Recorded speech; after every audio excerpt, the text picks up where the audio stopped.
이번 시간에는 양단위 고정된 축하증 부재의 반력, 부재력 구하는 방법에 대해서 알아보도록 하겠습니다. 그림에서 보이는 것과 같이 양단이 고정되어 있고 이 고정되어 있는 부재의 중간 정도에 P라는 하중이 작용하고 있습니다.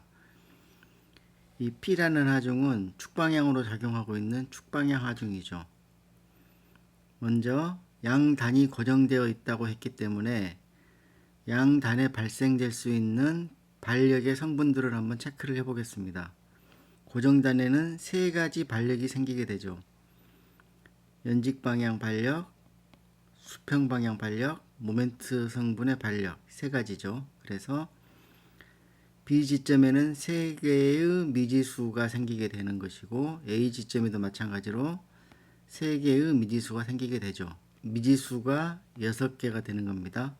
그런데 우리가 알고 있는 2차원 평면상에서 세울 수 있는 방정식의 수는 세 가지입니다. 세 개. fx equal 0, fy equal 0, 서멘션 모멘트 mz equal 0. 세 가지. 미지수는 6개인데 방정식은 3개밖에 세울 수가 없다. 풀 수가 없죠. 우리가 아직 역학을 공부하고 있는 수준에서는 풀 수가 없는 문제입니다. 우리가 구조물의 부정정 차수를 판별을 할 때는 하중이 제하되어 있지 않은 하중의 조건이 나타나지 않은 구조물을 대상으로 부정정 차수를 판별을 합니다. 이 구조물에 어떠한 조건의 하중들이 작용할지를 모르기 때문에 하중의 제하 조건을 무시한 상태에서 구조물만 놓고 부정정 차수를 판별을 하죠. 제가 방금 말씀드린 3차 부정정 구조물이다라고 말을 하는 것은 이 P라는 조건을 제외시킨 상태에서 이 구조물만 놓고 봤을 때는 3차 부정정 구조물이 된다는 말씀입니다. 근데 문제에서는 하중이 주어져 있습니다. 축방향으로 하중 P가 작용하고 있기 때문에 수평방향의 반력이라든지 모멘트 반력이 존재하지 않게 된다. 그래서 고정단이긴 하지만 하중 조건을 고려하게 되면 이 구조물에서 나타날 수 있는 반력의 성분이라고 하는 것은 A점에서 연직반력, B점에서 연직반력 두 개가 되는 것이죠. 미지수가. 미지수 두 개. 대신에 세울 수 있는 방정식의 수는 몇 개가 되는 거냐면 한 개가 되는 것이죠. 어떤 식만 세울 수 있죠? 우리가 이 위쪽을 Y축, 수평축을 X축이라고 한다면 세울 수 있는 방정식은 fy equal 0 하나밖에 남지 않습니다. 그래서 미지수는 2개, 세울 수 있는 방정식의 수는 하나. 그래서 1차 부정정 구조물이 된다는 얘기죠. 부정정 차수에 대한 이해가 부족한 학생은 부록 부분 G2 부분에 보면 설명이 나와 있고 동영상 강좌에도 지지난 시간에 설명을 올려뒀기 때문에 참고하면 될 것 같습니다. 다시 한번 정리해 보겠습니다. 우리가 구조물의 부정정 차수를 판별할 때는 하중의 조건이 제외된 상태에서 판별하는 것이 일반적이다. 그렇지만 이 문제 같은 경우는 하중이 주어져 있기 때문에 하중이 발생시킬 수 있는 반력의 성분은 우리가 유추할 수 있는 것이고 그로 인해서 미지수의 개수는 줄어들 수 있다. 그래서 축방향으로 P가 작용하고 있기 때문에 RA와 RB 미지수는 2개만 남게 된다. 대신에 세울 수 있는 방정식도 1개밖에 남지 않는다. 그래서 1차 부정정 구조물이 된다.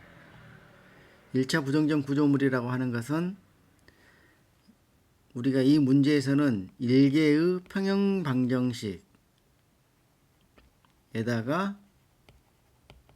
1개의 적합 조건식이 있으면 문제는 풀릴 수 있을 것 같습니다. 평형 방정식 하나, 적합 조건식 하나, 식이 2개가 만들어지게 되면 미지수를 2개까지 계산할 수 있는 것이죠. 그래서 이 문제는 해결할 수 있다. 자, 한 가지 적합 조건식을 뭘로 써야 될까요? 평형 방정식은 설명했던 것처럼 fy equal 0. 우리는 흔히 버티컬 방향의 힘의 압력은 제로라고 쓰기도 합니다. 연직 방향의 힘의 압력은 0이다. 이거 하나는 우리가 평형방정식에서 이미 수립을 했고 플러스 한 개의 식이 더 있어야 된다. 이 한 개의 적합조건식은 어디에서 얻을 수 있냐면 우리가 A지점은 고정점이기 때문에 변이가 생기지 않는다. A점에서 변화량은 얼마다? 0이다라는 것을 우리가 알고 있다라는 것이죠. 이 식을 이용해서 미지수 RA와 RB를 먼저 구해보도록 하겠습니다.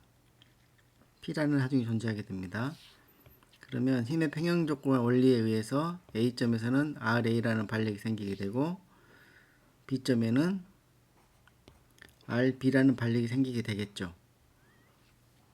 A는 고정단에 생기는 반력 RA를 하중으로 봐줄 수 있기 때문에 외력이니까 A는 이런 P와 이렇게 작용하는 RA로 나눌 수 있다. 보겠습니다. 델타 R은 A 2분의 PL, P가 RA가 되는 것이고요. 전 구간을 늘어뜨리기 때문에 RA가 영향을 미치는 구간은 전 구간이기 때문에 3L이 되는 것이고요. RA는 플러스 값을 갖겠죠. P가 발생시키는 델타 P, 외력, 하중 P가 발생시키는 델타 P는 원래 부재를 수축시키려고 하겠죠. P는 압축력이니까. 그러면 델타 P는 그림이 스케일이 조금 잘못됐는데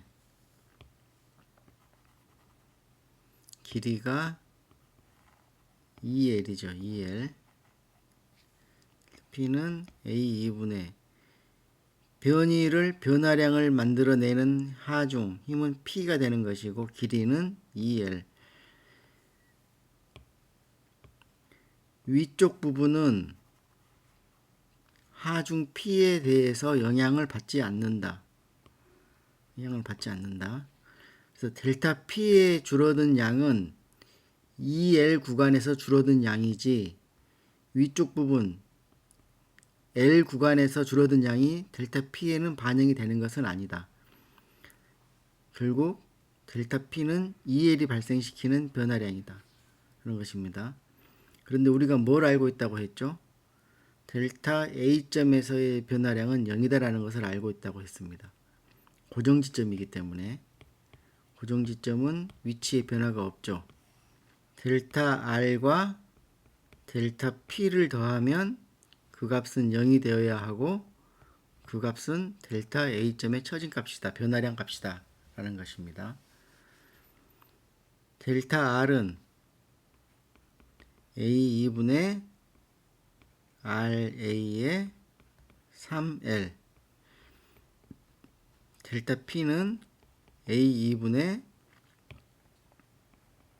마이너스 값이죠. P가 압축력이니까 마이너스 P 2L 이 둘을 더하면 0이 되어야 한다. 양변에서 없애고 L 없애주면 결국은 3RA는 1 이항시키면 2P가 된다. 그래서 RA는 3분의 2P가 됐죠. RA가 플러스 값으로 나와 있죠. 플러스 값으로 나와 있다는 얘기는 플러스라는 얘기는 처음에 가정했던 RA의 가정 방향이 옳다라는 뜻입니다. 그래서 우리가 처음에 RA는 위로 올라가는 것이라고 힘을 가정을 했었고 RB도 위로 올라가는 것이라고 가정을 했는데 이 RA와 RB의 방향은 가정한 값이죠. 우리가 알지 못하기 때문에 가정을 해서 값을 구해 봤더니 그 값이 플러스가 나왔다 라는 얘기는 가정한 방향이 맞다. 그리고 그 가정한 방향으로 작용하는 힘의 크기는 3분의 2P가 된다라는 것입니다.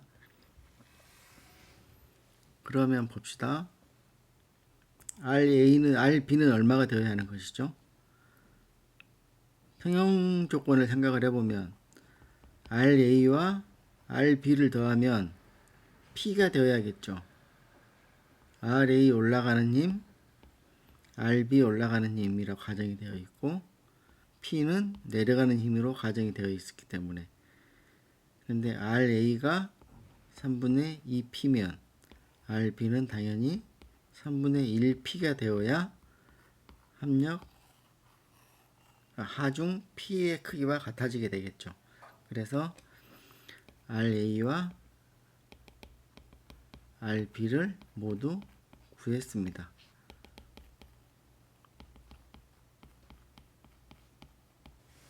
이 그림에도 나와 있죠.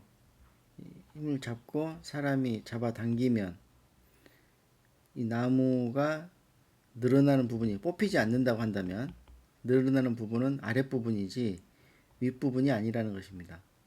문제에서 요구하고 있진 않지만 부재의 내에 생기는 내력, 부재력을 한번 계산해 보겠습니다. 이렇게 부재가 있고요. 우리가 얘를 3분의 2P라고 계산을 해서 알아냈습니다. 얘는 3분의 P였죠. 그렇다면 A, C, B AC 구간에 발생되는 이 부재 안에 발생되어 있는 내력의 크기는 절단해보면 알 수 있죠. 절단해보면 이 절단된 부재 안에는 이 방향으로 힘이 들어있어야 되는데 이 힘의 크기는 3분의 2P가 되는 것이고요. 인장력이 되겠죠. 이 부재를 잡아 늘리려고 하니까 힘의 크기는 같고 방향은 반대해야 됩니다. 이번에는 CB 구간에 발생되는 부재력을 계산해 보겠습니다. CB 구간을 절단을 시키면 이렇게 되겠죠. 그렇다면 내력은 힘의 크기는 같고 방향이 반대해야 하기 때문에 3분의 P가 되는 것이고요. 얘는 이 부재를 수축시키려고 하기 때문에 압축력이 된다. 그래서 내력 AC 구간에 발생되는 내력은 인장력 3분의 2P, CB 구간에 발생되는 부재력은 압축력 3분의 P가 된다라는 것을 알 수 있겠습니다. 이 부분을 굳이 책에 나와 있는 문제로 표현을 해본다면 혼동스러우니까 이렇게 쓰는 것이 오히려 더 혼란을 줄일 수 있겠네요. 3분의 P이면 이렇게 3분의 P이다. 얘는 압축력이다. 얘는 3분의 2P고 인장력이다. 이렇게 쓸 수 있겠습니다. 풀었던 문제를 다시 한번 상기시켜 보면 RA는 3분의 2P, RB는 3분의 P였죠. 3분의 P. 얘를 조금 더 일반화시켜서 한번 생각을 해보겠습니다. L은 A 플러스 B이고 A는 RA, RB. 얘가 발생시키는 수축량, 줄어들게 만드는 양은 A 2분의 P, B였죠. PB. RA가 만들어내는 신장량, 늘어나는 양은 A 2분의 PL. 그렇게 되겠죠. 전체 구간에서 영향을 받으니까 얘는 B 구간에만 영향을 받는 것이고 영향을 받는 구간이죠. 얘는 A 2분의 RA의 L. 이 녀석들의 크기가 서로 같아야 된다. 그러면 A는 양변에서 소거가 되는 것이고 RA는 L분의 PB 되겠죠. P-L분의 PB가 되어야 하는 것이죠. 그러면 힘의 평형 법칙에 의해서 RA와 RB를 더하면 그 크기는 P와 같아야 된다. 그래서 RB는 P-RA의 값이 되는 것이고 P-RA가 L분의 PB가 된다. A는 분모를 L로 통분시켜주면 PL이 되는 것이고요. PB가 된다. 그러면 L분의 P에 L-B로 쓸 수 있고 얘는 L분의 PA가 된다. 여기는 RB의 값이다. 마찬가지죠. RA는 L분의 PB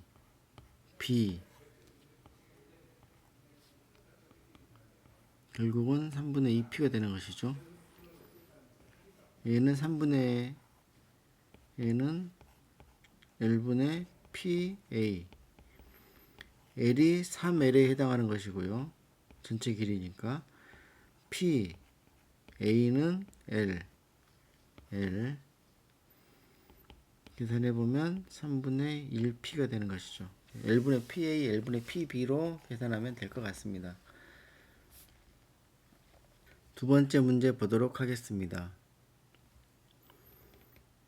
양단이 고정되어 있고 단면의 사이즈가 변하는 축방향 부재입니다. 이럴 때 부재 내에 생기는 응력을 구해라. 응력 시그마 BC를 구하라고 했으니까 BC에 들어있는 이 부재의 내부에 들어있는 축력 PBC를 구해야 되겠죠. 그리고 단면적으로 나눠주면 BC 구간에 발생되는 응력이 되는 것입니다. ABC는 5제곱cm로 값이 주어져 있기 때문에 별 문제는 아닐 것 같고 PBC의 크기를 구할 때는 힘의 평형 조건식에 의해서 C점에 발생되는 반력과 A점에 발생되는 반력의 크기를 먼저 구한 이후에 이 반력을 이용해서 외력이죠. 이용해서 부분 구조물의 평형 조건으로부터 이 내부에 들어있는 PBC의 크기를 구할 수 있게 됩니다. 먼저 PBC를 구하는 게 관건이다. 이 PBC를 구하기 위해서는 우리가 1번 문제에서도 설명했던 것처럼 구조물을 분해시킬 필요가 있죠. 첫 번째 그림에서는 고정단을 없애고 하중 P 10톤만 작용한다라고 보는 경우, 두 번째 그림은 고정단의 경계 조건을 없애주고 그 위치에 발생되는 반력을 하중으로 작용시키는 경우입니다. A번의 그림에서는 C점에 변화량이 줄어드는 쪽으로 나타날 것이고 수축이죠. 마이너스입니다. 두 번째 그림에서는 RC에 의해서 C점의 변화량은 늘어나겠죠. 플러스 값으로 나타날 겁니다. P라는 10톤의 힘에 의해서는 부재가 줄어드는 구간은 AB 구간입니다. BC 구간은 영향을 받지 않습니다. RC라는 반력이 하중으로 작용한 경우에 부재의 길이 변화는 전 구간에 걸쳐서 일어나게 됩니다. AB, BC 구간에. 그래서 보는 것처럼 델타 P는 이 구간의 변화량만 계산해 주면 됩니다. LAB가 되겠죠. RC가 발생시키는 변화량 델타 RC는 AB 구간과 BC 구간을 모두 고려해야 됩니다. C점에서의 변화량은 0이다. 두 개의 변화량을 더했을 때 델타 P는 마이너스로 반영을 해야 되고요. 왜냐하면 수축이기 때문에 결국은 델타 P는 델타 RC의 크기와 같아야 된다. 그러면 얘의 크기는 얘의 크기와 서로 같다라는 거죠. 두 개가 서로 같다. 그걸 표현한 겁니다. 탄산계수는 의미가 없기 때문에 동일하기 때문에 전부 삭제를 시키고요. 여기에서 식의 유도를 할 때는 복잡하게 식을 유도할 필요가 없고 수치를 대입시켜서 값을 구해보도록 하겠습니다. 수치가 주어져 있기 때문에 문제에 주어져 있는 수치를 전부 다 대입을 시켜봅니다. 시켜보면 RC는 5톤으로 얻어졌습니다. 그러면 RA도 5톤이 되어야 하겠죠. 5톤, 5톤을 더해서 10톤이 되어야 하니까. 그러면 시그마 BC는 단면적 5분의 5, 그래서 1.0 톤 포스 제곱 센티미터 이렇게 얻어졌습니다.